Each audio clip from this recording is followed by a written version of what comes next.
আসসালামু আলাইকুম দর্শক, মমতা কুকিং হাউস থেকে সবাইকে স্বাগতম। ঝালমুড়িওয়ালা মামাদের মতো করে বাসায় ঝালমুড়ি রেসিপি। আমি আজকে ঝালমুড়ি ও ঝাল চানাচুর দুটি তৈরি করব।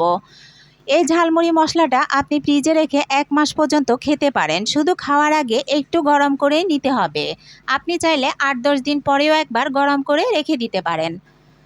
পুরো মশলাটা আমি এখানে একটা বাটি নিয়ে নিলাম। এর মধ্যে দিয়ে দিলাম 1 চা চামচ জিরে গুঁড়া, 1 চা চামচ ধনিয়া গুঁড়া, 1 চা চামচ হলুদ গুঁড়া, 1 চা চামচ লাল মরিচের গুঁড়া ও 1 চা চামচ গরম মশলার গুঁড়া।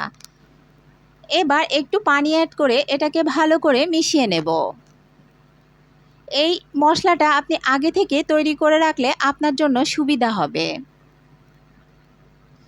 এবার একটা চামচের সাহায্যে ভালো করে আমি এটাকে পানির সাথে মিশিয়ে নিলাম। আমি চুলায় একটা কড়াই বসিয়ে দিলাম, দিয়ে দিলাম 1/2 কাপ পরিমাণ সরিষার তেল। আপনি চাইলে এখানে সয়াবিন তেল বা যে কোনো তেলই ইউজ করতে পারবেন, তবে আমার থেকে সরিষার তেল দিয়ে ভালো লাগে। আমি এখানে 2 টেবিল চামচ পরিমাণ পেঁয়াজ বাটা দিলাম। এটাকে ভালো করে মিশিয়ে নিয়ে দিয়ে দিচ্ছি আদা রসুন বাটা 1 চা চামচ করে। এবার এগুলোকে আমি ভালো করে তেলের মধ্যে ভেজে নেব, এগুলোর যেন কাঁচা গন্ধটা না থাকে। যেহেতু আমরা এটা ঝালমুড়ির জন্য মশলা তৈরি করছি, সেজন্য এগুলোকে ভালো করে কষিয়ে নিতে হবে। কিছুক্ষণ কষানো হয়ে গেলে এরপর আগে থেকে তৈরি করা মশলার পেস্টটা আমি দিয়ে দিচ্ছি। এবার এটাকেও আমি নেড়েচেড়ে ভালো করে মিশিয়ে 5 থেকে 6 মিনিট পর্যন্ত কষিয়ে নেব।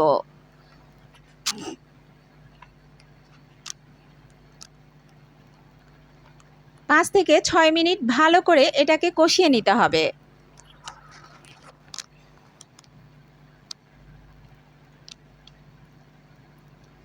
ভালো করে কষানো হয়ে গেলে আমি এর সাথে দিয়ে দিচ্ছি আরও 1/2 কাপ সরিষার তেল। আপনারা চাইলে এই পর্যায়ে পানিও অ্যাড করতে পারেন। তারপর দিয়ে দিচ্ছি 1/2 চা চামচের চাইতে কিছুটা বেশি চটপটি মশলা ও কিছুটা টালা জিরার মশলা, জিরা গুঁড়োটা দিয়ে দিলাম আমি এখানে। এবার এটাকেও আমি 7 থেকে 8 মিনিট রান্না করে নেব ভালো করে।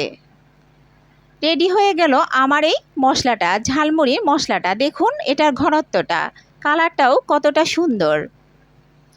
আমি এখানে কিছুটা ঝালমুড়ি তৈরি করার জন্য কিছুটা শসা, টমেটো, লেবু, পেঁয়াজ, ধনেপাতা ও কাঁচামরিচ কেটে নিলাম। আর ঝাল চানাচুরের জন্য আমি একটু ঢাবলি সিদ্ধ করে নিয়েছি। এবার আমি একটা বয়ম নিয়ে নিলাম ছোট সাইজের, এর মধ্যে কিছুটা চানাচুর দিয়ে দিচ্ছি। আপনারা যে কোনো বয়মে এই ঝালমুড়িটা তৈরি করতে পারেন। এরপর একটু ঢাবলি সেদ্ধ দিয়ে দিচ্ছি। আপনারা ঢাবলি সেদ্ধ না চাইলেও দিতে পারেন, তবে আমার কাছে ঢাবলিটা দিলে একটু ভালো লাগে। এরপর দিয়ে দিলাম পেঁয়াজ কুচি।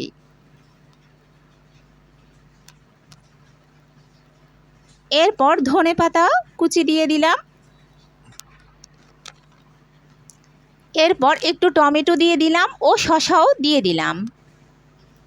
আমার এখানে লেবুর রসটা দেখানো হয়নি। এরপর স্বাদমতো লবণ দিয়ে দিচ্ছি।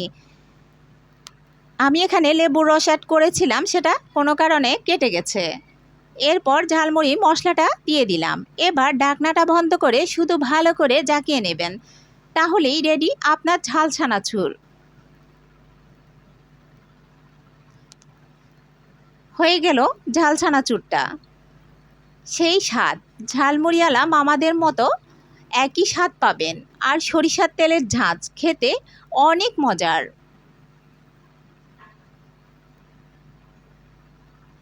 দেখলেই কেমন জিভে জল চলে আসে। এবার আমি একই পাত্রে তৈরি করে নেব ঝালমুড়িটাও। এর জন্য আমি বয়মে কিছুটা মুড়ি দিয়ে দিলাম। এরপর কিছুটা চানাচুর দিয়ে দিচ্ছি।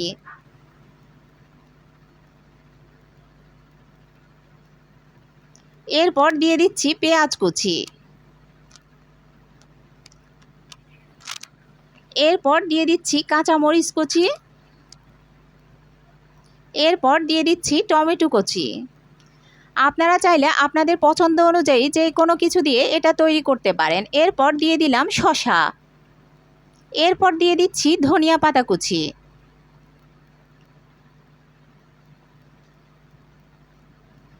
এরপর আমি এখান থেকে এটাকে ভালো করে নেড়েচেড়ে মিশিয়ে দিয়ে দিচ্ছি ঝালমুড়ি মশলাটা।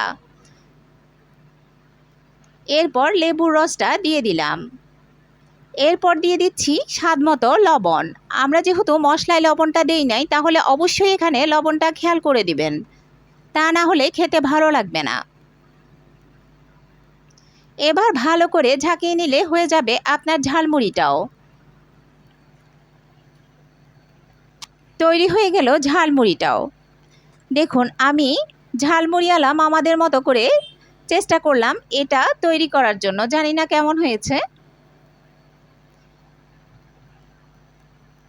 দেখুন একটু একটু করে আমি ঢেলে নিচ্ছি। হয়ে গেল আমার এই ঝালমুড়ি ও ঝাল চানাচুরের রেসিপি। আশা করছি ভিডিওটা ভালো লাগবে। ভিডিওটা ভালো লাগলে আমার চ্যানেলটা সাবস্ক্রাইব করে পাশেই থাকবেন। সবাই ভালো থাকবেন, সুস্থ থাকবেন।